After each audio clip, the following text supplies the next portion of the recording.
A라는 사람이 실은 B에게 돈을 1,000만 원을 보내기 위해서 송금을 했는데 아차차 잘못 누른 거예요. 그래서 실은 B가 아닌 C에게 그 돈이 송금이 된 것입니다. 그때 얼마나 당황스럽겠습니다. 그러나 우리 법률가들 입장에서는 당황스러움도 당황스러우지만 또 하나 우리가 놓치지 말아야 할 것은 이 돈이 과연 누구 돈이 될 것인가예요. 보낸 사람 입장에서는 그 돈 내가 잘못 보낸 거니까 내 돈이겠죠. 왜냐하면 A라는 입장에서는 C하고 아무런 관련이 없으니까. 그죠? 그런데 C 입장에서는 이거 내 통장에 들어왔네? 그럼 내 돈이지 일단 라고 생각할지도 모르죠. 또 은행 입장에서는 C가 가입하고 있는 계좌를 갖고 있는 은행 입장에서는 무슨 소리야, 우리 은행에 돈이 들어왔으니까 우리 거야 라고 생각할지도 모르겠습니다. 그러나 여러분들 어떻게 생각하세요? 보낸 사람 A, 잘못 받은 사람 C, 은행 어떤 것 같습니까? 우리 법은 이 경우에 그 돈의 귀속자, 즉 소유자를 누구로 보냐면요, 놀라지 마십시오, C로 봅니다. 즉 A도 아니고 은행도 아니라는 겁니다. 원래 돈은 A인데, 네. 그죠? A는 C에게 보낼 의사도 없었고, 네. C도 모르고 있었고, 받을 이유도 없었는데, 근데 우리 판례는 그 경우에 돈의 귀속자는 계좌의 주인인 C에게 귀속된다고 보는 거예요. 그러면 하나 떠오른 게 문제가 있겠죠. A가 그 반환을 구할 수 있는 것인지, 내 돈이 잘못 보낸 거니까 상식적으로 따져도 그거 내가 잘못 보낸 거야, 빨리 돌려줘 라고 할 거 아니겠습니까? 네. 그죠? 그것을 우리는 부당이득이라고 하는 거예요. 자, 아까 설명드렸죠? 돈은 C의 것이다. 그러니까 C는 이득을 봤어요, 손해를 봤어요? 이득을 봤죠. 이득이 되죠. 그런데 이득이 정당한 이득입니까? 정당하지 않은 이득입니까? 정당하지 않은 것 같죠? 내가 법률상 받을 권리가 있는 것도 아니고, 계약상 권리가 있는 것도 아니고, 조리상 있는 것도 아니잖아요. 그러니까 C는 이득을 보긴 봤는데 뭔가 이상한 거예요. 찝찝한 거예요. 법률 용어는 정당하지 않은 거예요. 그것을 우리 법적으로는 부당이라고 하는 거예요. 그럼 이득은 이득인데 정당하지 않은 부당한 이득이니까 무슨 이득이 되겠죠? 부당이득이 되는 거예요. 그럼 부당이득은 돌려줘야 될까요? 돌려주지 않는 것이 정의로울까요?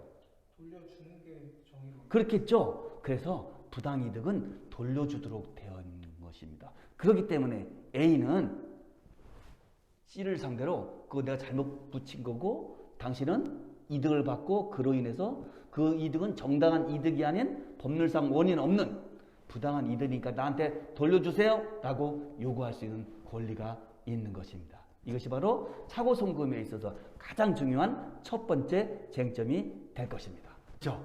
애매한 거죠. 돌려줘야 될 것까지는 우리 상식적으로 생각해 볼 수 있죠. 근데 그걸 만약에 돌려주지 않는다든가 또는 자기 마음대로 써버린다든가 했을 때 과연 이게 형사적으로 범죄가 될 것인지 아닐 것인지가 가장 중요한 쟁점이 두 번째 쟁점이 되겠죠.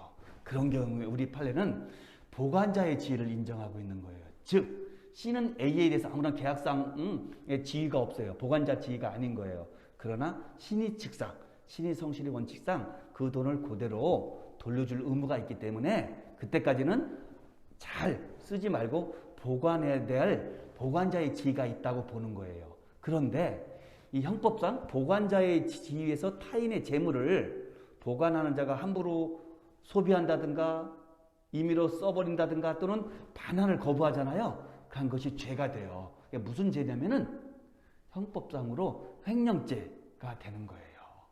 그래서 차고 송금된 돈을 자기 계좌에 들어왔다고 해서 또 법적으로 자기 것이라고 해서 써버린다든가 반환을 거절하면 형법상의 보관자의 지위에서 보관 의무를 위반해서 타인의 힘을 영득한 것이 되기 때문에 불법 영득이 인정돼서 횡령죄로 처벌받을 수가 있는 거예요. 종전에는 이런 경우에 점유이탈물 횡령죄로만 의유를 했었어요. 보관자의 지위까지는 아니고 타인의 점유를 이탈한 물건이 나한테 있을 때는 돌려줘야 되는데 돌려주지 않았다. 예를 들어서 이런 거예요. 길 가다가 돈을 주셨어요. 그건 점유를 이탈한 물건이거든요. 그런 물건을 자기 임의로 갖게 되면 점유이탈물 횡령죄가 돼서 처벌을 받게 되는 거예요.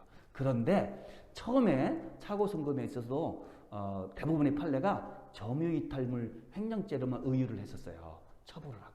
그런데 1심에서 2심에서 그렇게 했던 사건에 있어서 대법원에서 임의로 써버렸다면 그런 경우에는 점유이탈 횡령뿐만 아니라 횡령죄도 문제될 수 있다. 횡령죄도 성립될 수 있다라고 해서 횡령죄까지도 이제 인정을 하게 된 거예요. 그런데 점유이탈 횡령죄와 횡령죄는 형량차가 굉장히 커요. 그래서 더 무겁게 처벌받을 수가 있게 되는 것이죠.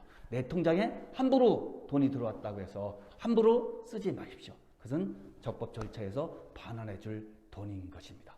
내가 돌려주지 않는다? 형법상 횡령죄로 또는 점유이탈 횡령죄로 처벌받을 수가 있다는 거 잊지 마시기 바랍니다. 실은 C가 나쁜 사람이 아니라 착한 사람이에요. 남의 돈 함부로 내가 정당한 원인 없이 취득한 돈 돌려주겠다고 생각을 해요. 또 돌려주고 싶어요. 그런데 돌려주고 싶어도 돌려줄 수 없을 경우가 있을 수 있어요. 어떤 경우냐면 두 가지 경우가 문제되는데 그 중에 하나가 아까 말씀하셨던 C가 빚이 있는 거예요. 그래서 다른 D라든가 E라든가 F라는 사람이 C가 갖고 있는 잘못 차고 송금된 그 통장을 압류해 놓은 경우가 있어요. 압류한 경우도 있고. 그랬을 때는 이 돈은 누구 것이죠? C 것이 됐죠. A가 잘못 보냈어도 A 것이 아니라 C 것이 됐죠. 그렇기 때문에 C 돈이 되기 때문에 C의 통장을 압류한 D나 E나 F 같은 사람들이 그 돈에 대해서 압류 절차를 실행해서 가져갈 수가 있게 되는 거예요. 그럼 어떻게 되죠? C는 돌려주고 싶어도 못 돌려주고 A는 돌려받고 싶어도 못 돌려받게 되는 거예요. 즉, 그 돈의 소유자는 C이기 때문에 C의 채권자들이 가져갈 수 있게 된다는 것이죠. 또 하나는 은행이 C에 대해서 대출을 해준 경우가 있을 수 있어요. 그죠? 그래서 통장도 개설해 줬을 뿐만 아니라 C를 위해서 C에게 대출을 해줬는데 은행 입장에서 C가 가난해서 돈이 없어서 대출금 회수를 못하고 있었어요. 너무 난감한 상황이었겠죠. 그런데 갑자기 보니까 C의 구좌에 돈이 들어와 있는 거예요. 대출금하고 똑같은, 아니 그보다 더 많을 수도 있겠죠. 그 돈이 들어온 거예요. 1,000만 원 대출했는데 2,000만 원이 들어와 있는 거예요. 예를 들어서. 그랬을 때 은행 입장에서는 C에게 1,000만 원을 돌려받을 권리가 있죠. 대출을 해줬으니까.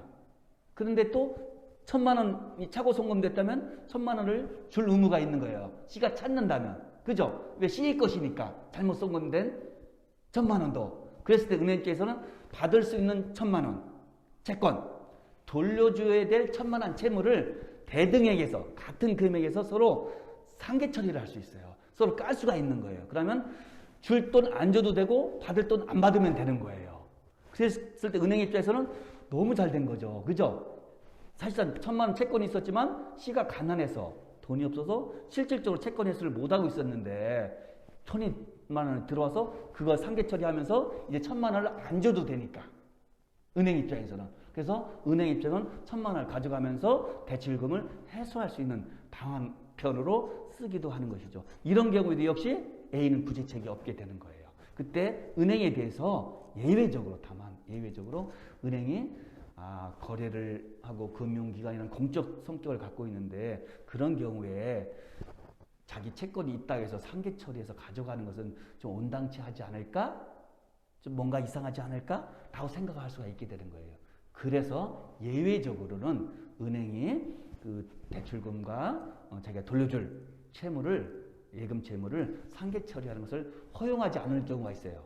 즉 신의 측의 위배에 대해서 상계가 안 된다 라고 하는 판례가 있을 수 있어요. 그러나 그러한 판례는 기본적으로 아주 예외적인 판례예요. 그래서 그렇기 때문에 기본적으로는 은행이 상계 처리도 할 수가 있다. 그렇게 되면 A 입장에서는 사실상 구제받을 수 있는 방변이 없게 되는 것이죠. 난감한 상황에 처하게 되는 것이죠. 차고송금 간단하면서도 중요한 몇 가지 쟁점들이 있습니다. 첫째, 차고송금에 됐을 때 돈의 주인은 누구인가? 은행 계좌 C이다. 그때 C가 자기 돈이라고 해서 함부로 써버리면 어떻게 된다? 형법상 점유이탈물 횡령죄나 또는 횡령죄가 될 수가 있다. 그리고 C가 돌려주고 싶어도 못 돌려줄 수가 있을 수 있다. 그거는 C의 계좌에 대해서 C의 채권자들이 압류를 했다든가 아니면 C에게 대출해준 은행이 그 대출금을 상계 처리할 수 있기 때문에 못 돌려줄 수가 있다. 그렇게 되면 잘못 송금한, 차고 송금한 A는 구제받을 방법이 없다. 이렇게 정리할 수가 있을 것 같습니다. 어땠습니까? 재밌으셨습니까? 시청자 여러분, 차고 송금 누구나 있을 수 있죠. 주변에서도 있을 수 있고요. 그때 너무 당황하지 마십시오. 당황하지 않는 것이 첫 번째 해결책입니다. 그리고 더선 채널에서 배운 법적 지식을 가지고 대응하십시오. 또는 내 통장에 갑자기 나도 모르는 돈이 들어왔다. 그때 함부로 쓰지 마십시오. 먼저 더선 채널의 유튜브를 보셔서 그에 맞게 적법하게 돌려주십시오. 감사합니다.